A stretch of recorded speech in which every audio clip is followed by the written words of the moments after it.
안녕하세요 여러분, 유재자예요. 오늘은 가볍게 읽기 좋은 단편 소설집을 알려드릴 건데요. 이걸 기준으로 뽑은 이유는 여러분들이 단 한 가지의 주제, 단 하나의 소재로 비슷한 거 읽고 싶다라는 생각이 들면 어떤 걸 고르시나요?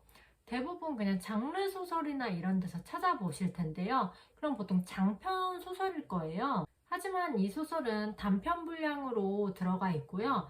지하철, 한국의 지하철이라는 단 하나의 소재이자 주제를 갖고 각각의 작가들이 쓴 작품을 엮어둔 소설집이에요. 함께 보시면 짠! 밀지 마세요, 사람 탑니다. 이렇게 각각 제목이 있고요. 이 내용을 한 개씩 알아볼 텐데요. 뭐 공항철도 2호선 등등 되게 많아요. 그래서 이걸 읽으면은 서울의 지하철은 재밌게 이해할 수 있지 않을까라는 생각이 들었어요. 지방 분들이 읽었으면은 잠깐 여기 어디지? 라고 할 텐데 이제 수도권에 사시는 분들은 이 소설을 읽으면 뭐 2호선 공항철도 뭐 1호선 있거든요. 그거 읽어보시면 재밌게 읽으실 수 있을 거예요. 총 7편의 소설이 들어있는데요. 첫 번째는 공항철도가 소재예요. 호소풍생, 진건우 작가님이 작성해주신 소설인데요. 사실 전 이걸 읽었을 때 좀 유치하긴 했어요. 왜냐면 이제 돌을 닦는 사람이 있고요. 그 돌을 닦는 사람이 이 공항철도에 타서 이제 아들을 만나러 가는 과정을 그린 건데요. 진정한 협객이란 무엇인가? 라는 물음을 갖고 쓰는 소설이에요. 이 소설을 읽으면서 킬러스타그램도 떠올랐거든요. 유치하긴 한데 그냥 가볍게 모협 소설로 그냥 싸우고 그리고 도착하고 난 멋져 협객이야 하고서 끝나는 스토리 라인을 원하신다면 그냥 가볍게 읽기에는 나쁘지 않은 소설이었어요. 그리고 두 번째 소설은 2호선이 소재인데요. 지옥철이라는 제목이에요. 정명석 작가님이 집필해 주신 내용인데요. 이거는 읽을 땐 되게 쉽게 읽히는데 읽고 나면은 여운은 남아요. 우리가 실체가 없는 걸 두려워하는 거에 대해서 쓰고 계시거든요. 무언가에 쫓겨서 달아나는 2호선 승객들을 그렸어요. 신도림역이 2호선 중에서도 되게 지옥철이자 출퇴근 시간에 어마어마한 러시아워를 겪는 곳이잖아요. 그 모습을 그리고 있는데요.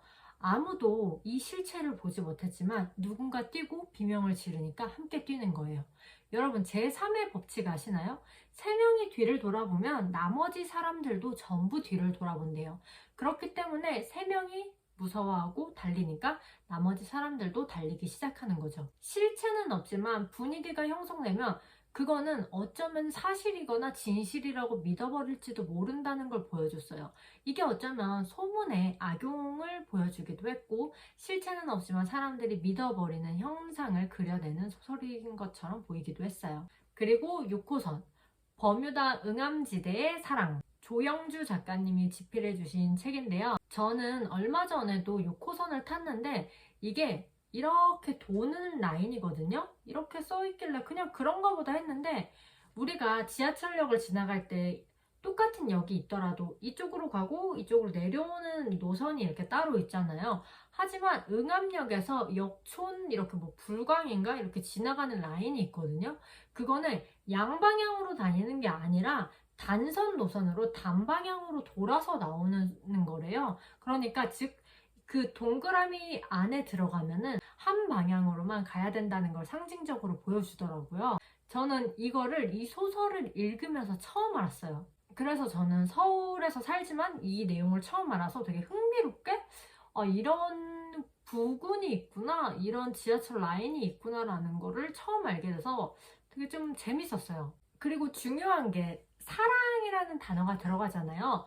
버뮤다라는 단어는 이렇게 돌 수밖에 없다는 걸 상징하고 사랑이라는 단어는 이제 끝에서 오는 신내역에서 내려오는 사람과 역촌역에서 돌고 내려오는 남자가 있는데 그 남자와 그 여자의 사랑이에요. 둘 다 돈도 없고 그냥 고시생인데 그렇게 지하철에서 만나서 사랑을 하는 거죠. 사실 이 소설을 읽을 때 되게 터무니없다, 정말 그냥 소설적이다 라면서 읽었는데 결국에 마지막에는 좀 더 안착하는 소설로 보여줬어요. 이렇게 붕붕 떠서 그냥 그런가 보다 터무니없다 하지만 귀엽다라는 걸 보여주다가 마지막 결론에 들어서야 이제 현실에 딱 안착하고 이제 차분히 가라앉는 듯한 소설을 보여줬어요. 그리고 네 번째는 사후선의 여왕 신원섭 작가님의 작품인데요. 제용은 자살 시도를 하는 윤을 좋아하게 되는 내용이에요. 함께 조깅을 하며 그 이후에 일어나는 일을 상징적으로 보여주는데요. 이것도 되게 액션 스릴러예요. 물론 이거 사람마다 읽을 때 다르겠지만 저 같은 경우에는 약간 오바스럽다라는 느낌은 있었어요. 그냥 소설을 읽을 때 여러분들이 장르 소설을 좋아하시는 분들이라면 잘 맞을 거예요. 그냥 스토리 라인에 따라 읽으시면 되거든요. 이 문장 하나하나의 의미가 뭘까라고 미학적으로 보는 게 아니라 그냥 스토리 라인에 따라서 이 사건이 진행되는 방향을 따라서 보시면 되는 소설이라서 어렵지 않게 읽을 수 있는 소설이었어요. 되게 단순한 게 이 둘은 서로 많은 대화는 나누지 않았지만 남자가 한순간에 사랑에 빠져요. 그래서 사랑에 빠지면 눈이 먼다는 거를 좀 보여주는 소설처럼 보였어요. 유치하지만 그냥 스토리 라인 따라서 가볍게 읽기에는 나쁘지 않았고요. 그리고 다섯 번째, 5호선 소설이고요. 농담의 세계, 김선민 작가님의 작품이에요. 유령철도를 찾아서 다른 차원으로 간 얘기를 보여주는데요. 여기서 유령철도를 찾아가는 그 역이 신당역이에요. 이 소설은 차원 이동에 대해서 유쾌하고 쉽게 풀어낸 소설이고요. 코로나의 발발과 코로나의 원인이 어떻게 자기네 차원에 들어오게 됐는지 그저 넌지시 보여주는 소설이었어요. 우리가 코로나 최초 발현에 대해서 정확히 알려진 바는 없잖아. 뭐 박쥐라고 하는데 이게 진실인지 거짓인지 모른 채 우리도 살고 있잖아요. 이것 또한 다른 차원에서 넘어온 바이러스에 대한 상상력으로 스토리를 만들어간 소설이었어요. 그리고 여섯 번째, 1호선 작품이고 인생 리셋. 정혜연 작가님의 작품이었어요. 망가진 인생을 자살로 끝맺음하려고 하거든요. 저는 이 소설을 읽으면서 화자가 너무 싫은 거예요. 이 화자는 계속 자기 탓이 아니라 남 탓으로 미루거든요. 그래서 내가 남을 만나고 다른 여자를 만나고 그랬으면 내 인생은 바뀔 거라고 생각을 해요. 하지만 이 소설에서 정작 보여주는 거는 자신의 태도가 인생을 결정한다는 거였어요. 자신의 태도가 운명을 결정한다는 걸 보여주는 소설이라서 되게 소설적으로는 너무 어렵지 않고 스토리 라인도 너무 쉬워요. 그냥 왔다 갔다 뭐 죽었다가 다시 눈 떴다가 죽었다가 다시 눈 떴다가 이 내용인데요.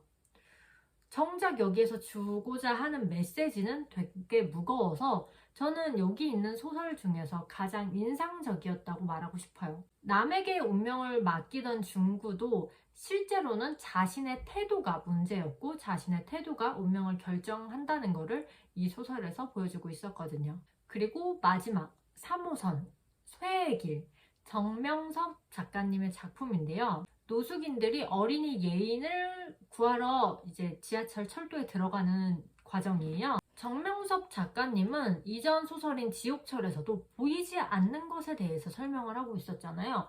이 소설 또한 마찬가지예요. 그 어두운 철도로 들어갈 때 보이지 않잖아요. 실체도 없고 실체가 무엇인지 모르는 그 두려움을 맞서서 들어가는데 사람들은 정작 거기에 뭐가 있는지도 모르고 실체가 없는데 두려워하고 있죠. 정작 실체를 마주하는 건 노숙인들이기도 해요. 이 소설에서 보여주는 것 또한 보이지 않는 것들에 대한 두려움을 나타내고 있었어요. 지옥철과 함께 읽어보니까 보이지 않는 것, 그리고 우리가 모른 채 하는 것. 모른 채 하는 것이라는 건 우리 주변에 노숙인들이 있지만 그냥 없는 사람처럼 취급을 하잖아요. 잊고 지냈던 것 또한 보여주고 있어요.